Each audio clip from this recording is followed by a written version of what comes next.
The Lord be with you.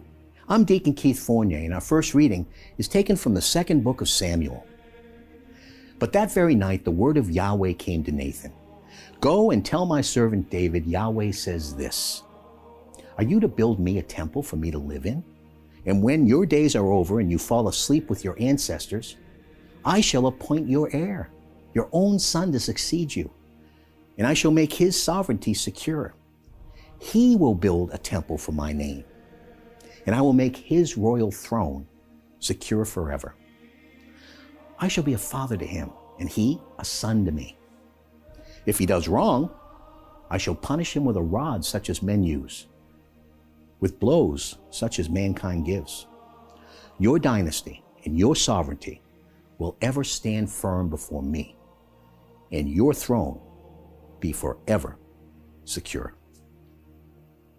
And our response is taken from Psalm 89. For you have said, love is built to last forever. You have fixed your constancy firm in the heavens. I have made a covenant with my chosen one, sworn an oath to my servant David. I have made your dynasty firm forever, built your throne stable age after age. The heavens praise your wonders, Yahweh, your constancy in the gathering of your faithful.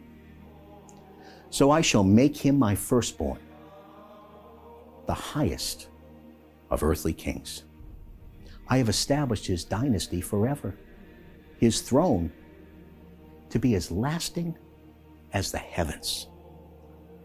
And our second reading is taken from the letter of the Apostle Paul to the Romans. For the promise to Abraham and his descendants that he should inherit the world was not through the law, but through the uprightness of faith. That is why the promise is to faith, so that it comes as a free gift and is secure for all the descendants, not only those who rely on the law, but all those others who rely on the faith of Abraham, the ancestor of us all. As Scripture says, I have made you the father of many nations.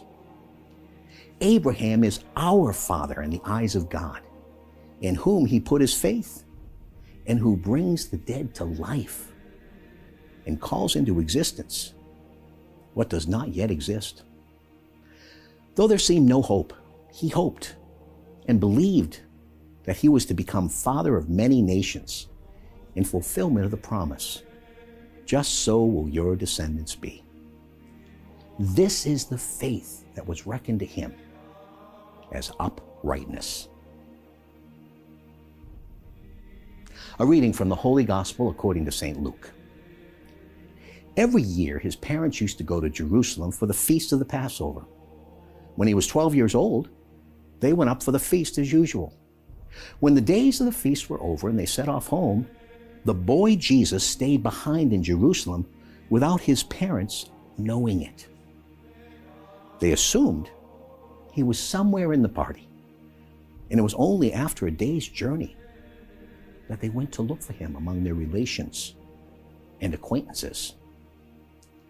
When they failed to find him, they went back to Jerusalem, looking for him everywhere.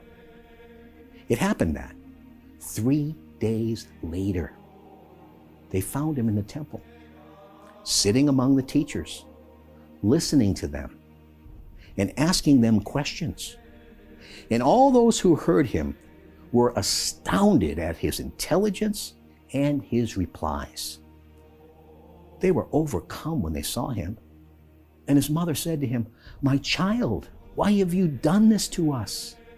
See how worried your father and I have been, looking for you."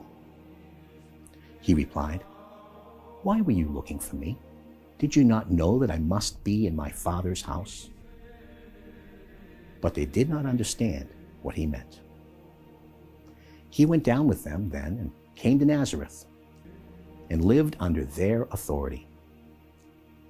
His mother stored up all these things in her heart. The Gospel of the Lord.